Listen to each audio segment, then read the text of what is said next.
I invited one of my clients, Miss Inger Green, to tell her story.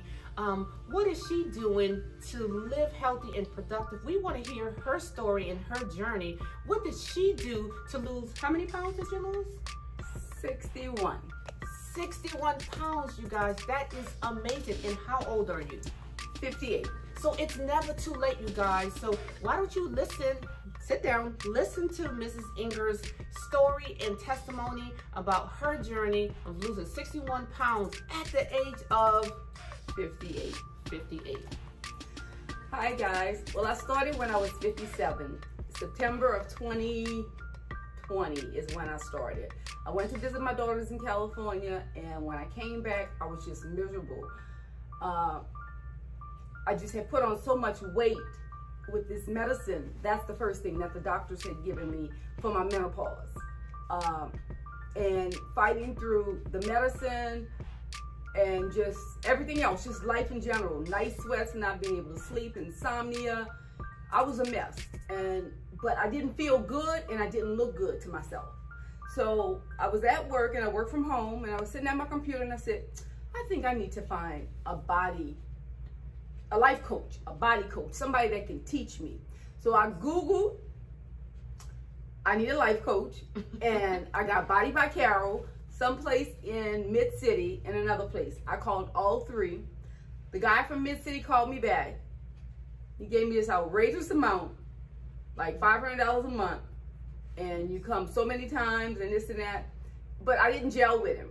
About 45 minutes later, Carol called. We talked for 30 minutes, and I could feel this is where I need to be.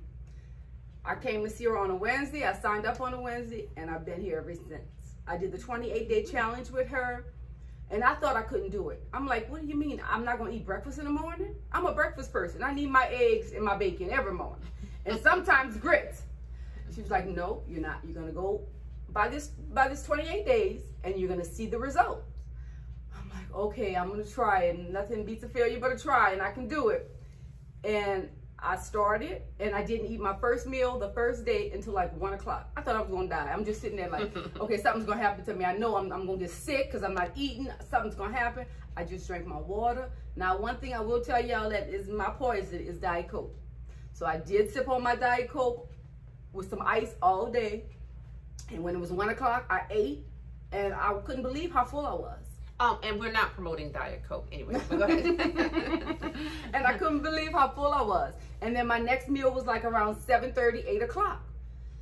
And I was fine. I'm like, this is weird. So the first week, I was just I'm like, I know something's gonna happen. And I was surprised. I was like, oh my God, I really did drop 5 pounds. So I kept on with the meal plan. She texted me. I text her every day to let her know how I was feeling. If I felt like I couldn't do something, she was like, hey, one of her advices was to sprinkle pink salt in my hand, lick it, and then drink some water when I felt like I was hungry. And that really helped me through my 28-day challenge. Yes. Awesome. It definitely helped me through my 28-day challenge. When I made the 28 days, I dropped a total of 15 pounds. How many days a week did you come and train? I trained with Carol every day, 30 minutes. That was my time. I told everybody, don't call me on the phone. This is my schedule. This is the days that I'm training with Carol. I'll call y'all when I finish, but I'm not talking to nobody. Don't call my phone between 6 and 6:30 in the morning or 6 and 6:30 in the evening, because those are my days of training. Right, and we understand that, you know, you can't train, some people can't train every single day because you have to listen to your body. Remember, you have to recover your muscles, especially if we're doing a lot of, you know, intense movement, and not a lot of jumping, you guys, just a lot of intense movement. Your body may not allow you to come every day, so, you know, just remember that you have to recover to get ready for the next workout. So you don't have to train 7 days a week. You have to listen to your body. What else did you Well, I only trained 5 days a week. I took Saturdays and Sundays off, Okay. and I trained in the morning, and then I didn't come back the next day until the evening. So I did give my body time to rest, and I soaked after every training. I did Epsom salt like she told me, and I soaked for about 20 minutes after each training so that my muscles would relax. How was your sleeping pattern? My sleeping was horrible.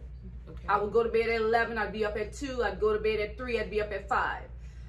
Carol said turn the television off, go in this quiet room after you shower, after you soak, meditate, and go to sleep. I started doing that. I started sleeping 7 and 8 hours. And especially after training, 5 times per week, right, the body is exhausted. So she's going to sleep well, because of the workout. So what else did you do? What else did you do on your journey? So we can help other people understand that you have to take time to work on yourself every single day, because every day is a new day. So share some more things and tips that you did. I talked to my family about it after my 28 days. I didn't tell them what I was doing for the first 28 days.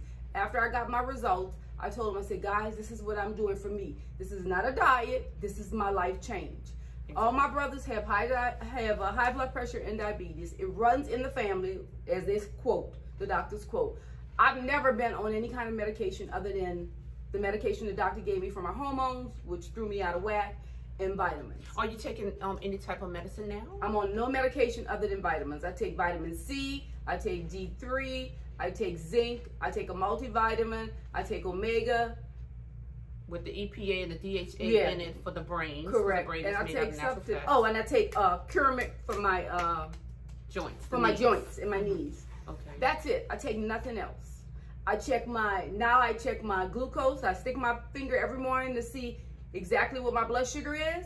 I try not to eat until between 1 and 2 every day. And by that time, my blood sugar is usually around 80, 85. And don't wait till you become a diabetic or pre-diabetic to start pricking your finger, because everybody tells me during a consultation, oh, but I'm not a diabetic, so I don't need to prick. But that's not true, you guys. You want to prick before you become a pre-diabetic or diabetic. So let's start pricking now, so that when you go to the doctor, you will know what your A1C is going to look like. You have some type of idea what it's going to look like. So yeah. What else you were doing? So I talked to all my family members, all my friends. Look, this is what I'm doing. If they wanted to go out to eat, I don't have a problem with that. But this is where I need to eat at. This is what I'm eating. I'm bringing my own salad dressing. So I committed to my journey. And I told them, I said, if you guys want to be healthy, you would want to commit too. So I had some of them jump on the bandwagon and, tried. Some of them are still doing it. I'm so proud of them. They know who they are, Yes. But this is my life. And that's what I told them. I'm able to help more people. I'm able to help my family because I feel good about myself. Exactly. That's wonderful. And I just make sure that I meal prep. That's the number one thing. The easiest thing for me. On a Sunday, I meal prep all my meals for the week. There's no reason for me to want to stop at McDonald's or stop at this one or stop at that one, because that's what I used to do. And if you don't meal prep, guess what's going to happen? You're going to be stopping all over the place to eat, because the body is to become hungry. You just smell some donuts. You got to I'm going to just go get these donuts, So you want to prep those meals. And tell ask yourself, what am I doing, or what meals? How many meals am I going to eat? What am I eating? I don't really count calories. I think I count nutrients. How much nutrients are you putting in your body to think, to function, to to be healthy, to not be emotional and mistreating people, and to be this wonderful person, because diet and exercise is powerful, you guys, and you always want to be this powerful person. So stay in control with your eating, your sleeping, your exercising, no matter what. Pandemic, no pandemic, no matter what's going on in your life, you still on point with your sleeping, your eating. And sometimes things happen, you can't sleep, right. But that's okay. You grieve, but you get back on track. That's right. All we're saying, that you're gonna fall off, yeah. But you gotta get back on track. Yeah. So there you have it, you guys. Miss Inger, her successful story. I'm so excited because we want to help the world live healthy and productive every day. So you heard her story. Check us out, www.bodybycarol.on. Online. She's amazing, free guys. Consultation, you guys. You don't have to pay nothing. You just come in here and tell me your story and let me